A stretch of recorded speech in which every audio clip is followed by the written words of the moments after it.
Good morning students. आज हम आपकी ईवीएस टेक्स्ट बुक का चैप्टर नंबर 5 स्टार्ट करेंगे। चैप्टर का नाम है अनीता एंड द हनी बीज।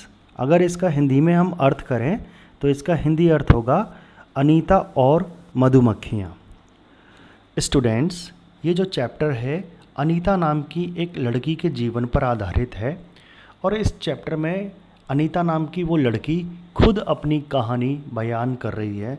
वो खुद अपनी कहानी बता रही है और उसके पूरे स्ट्रगल की कहानी को हम इस चैप्टर में बहुत ही अच्छे तरीके से पढ़ेंगे। My name is Anita Kushwaha. I live in Bochacha village. This is in Muzaffarpur district in Bihar. I stay with my parents and 2 younger brothers. I study in college. Besides studying, I teach young children. I also keep honeybees. इसमें जो अनीता कुशवाहा है वो बता रही हैं कि at present वो अभी कॉलेज में पढ़ रही हैं और वो बिहार के बोचचा नाम के एक गांव में रहती हैं। अनीता यह भी बता रही है कि वो कॉलेज में पढ़ने के साथ साथ वो छोटे बच्चों को पढ़ाती भी हैं, यानी कि ट्यूशन वगैरह पढ़ाती हैं उनको, और हनी बीज़ भी अपने पास रखती हैं। हनी बीज़ रखने का मतलब है वे मधुमक्खी पालन करती हैं। यह स्टूडेंट्स, अब हम भारत के नक्शे में देखते हैं कि आखिर भारत के नक्शे में बिहार कहाँ पर है। तो आप ये देख रहे हैं भारत का नक्शा है, इसमें नीचे हिंद महासागर है और आप अपना मध्य प्रदेश भी देख रहे होंगे। तो मध्य प्रदेश से राइट साइड आप देखिए, जहाँ पे मैं ये गोला खींच रहा हूँ, ये बिहार है। चलिए स्टूडेंट्स, आपको अनीता के गांव की सैटेलाइट इमेज दिखाते हैं। सैटेलाइट इमेज वो होती है जो अंतरिक्ष से यानी कि आकाश से ली जाती है। तो स्टूडेंट्स, ये अनीता के गांव बोचाचा की सैटेलाइट इमेज है। अब आप ये भी कहोगे कि हमारे मुंगावली की सर सैटेलाइट इमेज दिखाइए, तो चलिए आपको मुंगावली की सैटेलाइट इमेज दिखा देते हैं। स्टूडेंट्स, आप जो ये इमेज देख रहे हो, ये जो चित्र देख रहे हो, ये मुंगावली की सैटेलाइट इमेज है जो आकाश से या अंतरिक्ष से ली गई है। आप इसमें देख रहे हो पूरा मुंगावली दिख रहा है। चलिए स्टूडेंट्स, मुंगावली को थोड़ा और गौर से देखते हैं। स्टूडेंट्स, मैंने आपके लिए एक लाल घेरा बनाया है। ये जो लाल घेरा है इसके अंदर पूरा मुंगावली शहर है और मुंगावली शहर आप इसमें देख रहे होंगे बहुत घनी बसावट है इसके अंदर। और जहाँ मैंने एरो खींचा है वो हमारा मुंगावली तालाब है, जहाँ से होके हम हमारे स्कूल को आते हैं। तालाब का बा जहाँ पे लिखा हुआ है रेड कलर से, वहाँ पे भरतपुरा है। ये चंदेरी फाटक से पार जो बाहर हम जाते हैं, राइट साइड में बड़ी सी बिल्डिंग दिखती है जो स्कूल है, वो है। अब आप कहोगे सर हमारा केंद्रीय विद्यालय मुंगावली कहाँ पर है। तो स्टूडेंट्स, हमारा केंद्रीय विद्यालय मुंगावली सरदारपुरा में पड़ता है। और आपको अब मैं जो ये एरो से जूम करके दिखा रहा हूँ, ये सरदारपुर है और जहाँ गोला मैंने खींचा हुआ है ये केंद्रीय विद्यालय मुंगावली है, हमारा केंद्रीय विद्यालय मुंगावली। स्टूडेंट्स, आपको कैसा लगा हमारा केंद्रीय विद्यालय मुंगावली और पूरा मुंगावली शहर? आपको, मुझे उम्मीद है आपको अच्छा लगा होगा। चलिए स्टूडेंट्स, अब हम चैप्टर को आगे पढ़ना स्टार्ट करते हैं। तो next paragraph. All this has not been easy for me. When I was young, I used to spend all my time with my goats as they grazed for food. I always wanted to go to school, but my parents did not like the idea of girls going to school. Students, इसमें अनीता बता रही है कि उसके लिए पढ़ना लिखना कभी भी इजी नहीं रहा। पढ़ने लिखने में उसने हमेशा स्ट्रगल फेस किया है। वो बोल रही है कि जब वो यंग थी और जब उसको पढ़ना चाहिए था तब उसका सारा समय बकरियां चराने में गुजरता था और उसके पेरेंट्स कभी भी नहीं चाहते थे कि अनीता स्कूल में पढ़ने जाए। उनके लिए ये आइडिया कि गर्ल्स स्कूल में जाके पढ़ेंगी ये इम्पॉसिबल था। वो सोच ही नहीं सकते थे कि वो उनको अपनी बेटी को पढ़ाने के लिए स्कूल भेजना है। चलिए आगे पढ़ते हैं। A dream of school. One day I peeped into the school in our village. I could not stay away. I silently went and sat down behind the children. Students, peeped का मतलब होता है किसी चीज़ को छुपके से देखना या झांक के देखना या तक के देखना। तो अनीता एक दिन अपने गांव के स्कूल में जाती है और वो वहाँ छुपके से झांक के देखती है कि वहाँ पे सारे बच्चे पढ़ रहे हैं। तो वो अपने आप को रोक नहीं पाती है और चुपचाप से जाके एक बच्चे के साथ बैठ जाती है। फिर वो बहुत खुशी होती है, उसको बहुत खुशी मिलती है उस स्कूल में बैठने के बाद, और वो अपने पेरेंट्स के साथ वो बाद में बात करती है कि मुझे स्कूल पढ़ने जाना है। लेकिन उसके माता पिता उसको क्लियरली मना कर देते हैं कि तुम एक लड़की हो, इसलिए तुम स्कूल नहीं जा सकती। और उस दिन अनीता बहुत रोती है और बहुत रोती है। आगे पढ़ते हैं next paragraph. One of the teachers in my village explain to my parents why it is important to study. The teacher told them that they would not have to pay anything for my education up to class 5. The teacher said that it was the right of every child to go to school. Somehow my parents agreed. I started going to school. So I did not get high marks, but I always asked many questions. आपके लिए आगे एक question है और उस question को आप खुद करेंगे, और आप इस क्वेश्चन को करने के लिए मदद किसकी लेंगे? अपने पेरेंट्स की। तो क्वेश्चन क्या है? Find out how much money do you spend in 1 year for various school related things. आप अपने स्कूल से संबंधित चीज़ों के लिए एक साल में कितना पैसा खर्च करते हो, वो आपको बताना है। स्टूडेंट्स, इसमें 2 कॉलम आपके सामने हैं।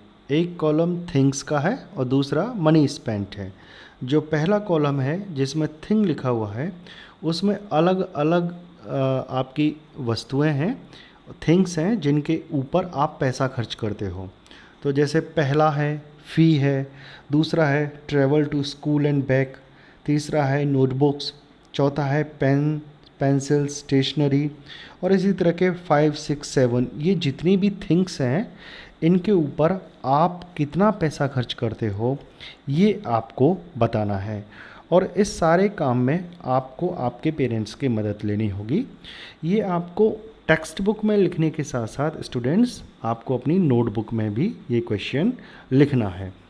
और इसमें आप जब ये सारे आइटम की जो आपने मनी स्पेंड की है वो लिख लोगे, जो है वो ऐड कर लोगे, उसके बाद आपको लास्ट में उसका टोटल करना है। और फिर आप देखोगे कि आपका एक साल में पढ़ाई के ऊपर कितना खर्चा हो जाता है। और इस काम में स्टूडेंट्स आपको आपके पेरेंट्स से मदद मिलेगी। चलिए अब अगले पेज पर देखते हैं। अगले पेज पर उसी क्वेश्चन का आपको डिटेल लिखना है।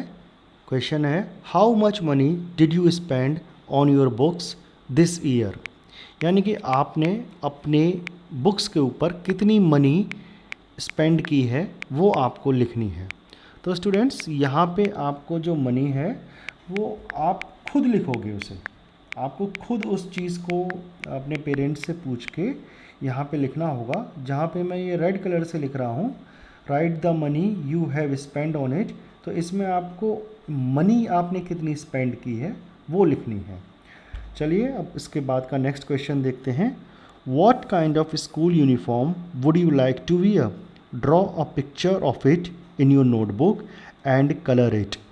Students, इस क्वेश्चन में आपको यह पूछा गया है कि आपको किस तरह की स्कूल यूनिफॉर्म पहनना पसंद है, और आपको उस स्कूल यूनिफॉर्म की एक पिक्चर जो आप सोचते हो जैसी होनी चाहिए ड्रॉ करनी है, और वो आपको अपनी नोटबुक में भी ड्रॉ करनी है। अब नेक्स्ट जो क्वेश्चन है स्टूडेंट्स वो है make 2 groups in the class, debate the topic we should have uniforms in school. तो स्टूडेंट्स ये क्वेश्चन चूँकि अब डिबेट होना पॉसिबल नहीं है इसलिए ये क्वेश्चन आप नहीं करोगे। अब नेक्स्ट आगे बढ़ते हैं हम आगे। Staying in school, time passed and soon I completed class 5। चलिए अब आगे पढ़ते हैं। I knew that we would need to spend more in class 6. My parents said that it was time for me to leave school, but I wanted to study more. I found a way to do this. I started to teach younger children. From the money that I got, I was able to continue my own studies. तो इसमें अनीता बता रही हैं कि धीरे धीरे समय गुजरता जाता है और वो क्लास 5 पास कर लेती हैं और वो क्लास 6 में वो जानती है कि उसको और भी समय लगेगा और भी टाइम लगेगा। और जब वो ये बात अपने पेरेंट्स को बोलती है तो उसके पेरेंट्स बिल्कुल मना कर देते हैं, वो इसको बिल्कुल भी आगे नहीं पढ़ाना चाहते हैं। फिर क्योंकि वो आगे इसलिए नहीं पढ़ाना चाहते हैं क्योंकि उनके पास इतना पैसा नहीं था, इतना खर्चा वो कर सकें, इतने वो सक्षम नहीं थे। तो इसके लिए वो एक तरीका निकालती है और वो जो गांव के छोटे बच्चे होते हैं उन बच्चों को वो पढ़ाना स्टार्ट करती है और उन पैसों से जो उसको कमाई होती है उससे वो अपनी पढ़ाई आगे रखती है। फिर आगे अनीता अपने जीवन से जुड़ी हुई एक बहुत ही मीठी एक सुंदर याद आपके साथ शेयर कर रही है। चलिए पढ़ते हैं उसे। I remember some older boys in my village also use to teach young children. They did not like it when I started teaching. They started to scold and scare the children so that they would not come to me. For some time, all the children except two stopped coming to me. But soon they all came back because I used to teach them with love and care. Anita याद करते हुए बताती है कि उसी गांव में, जिस गांव में वो छोटे बच्चों को पढ़ाती थी, ट्यूशन पढ़ाती थी, उसी गांव में कुछ बड़े बच्चे थे, वो भी बच्चों को ट्यूशन पढ़ाते थे। लेकिन अनीता के पास चूँकि वो मेहनत से पढ़ाती होगी और अच्छे से पढ़ाती होगी, इस वजह से बच्चे ज़्यादा आने लगे। तो उन बड़े बच्चों ने उन छोटे बच्चों को धमकाना और डराना स्टार्ट किया जिससे वो अनीता के पास ना जाएं।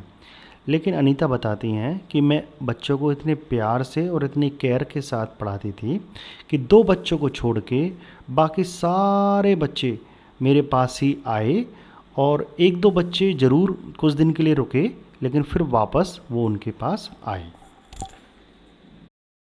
चलिए स्टूडेंट्स, आज हम इस चैप्टर को इतना ही पढ़ेंगे। बाकी का जो बचा हुआ चैप्टर है वो हम कल फिर दोबारा पढ़ेंगे, फिर आगे पढ़ेंगे।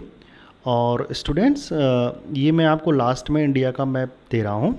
आप इस मैप में जो भी स्टेट्स हैं और उनकी कैपिटल्स हैं, आप उन्हें उनकी लोकेशंस को अच्छे से देख लीजिए। और आगे हम अपने आने वाली क्लासेस में इनको भी पढ़ेंगे और बाकी का हम कल आगे चैप्टर को कंटिन्यू करेंगे। Thank you.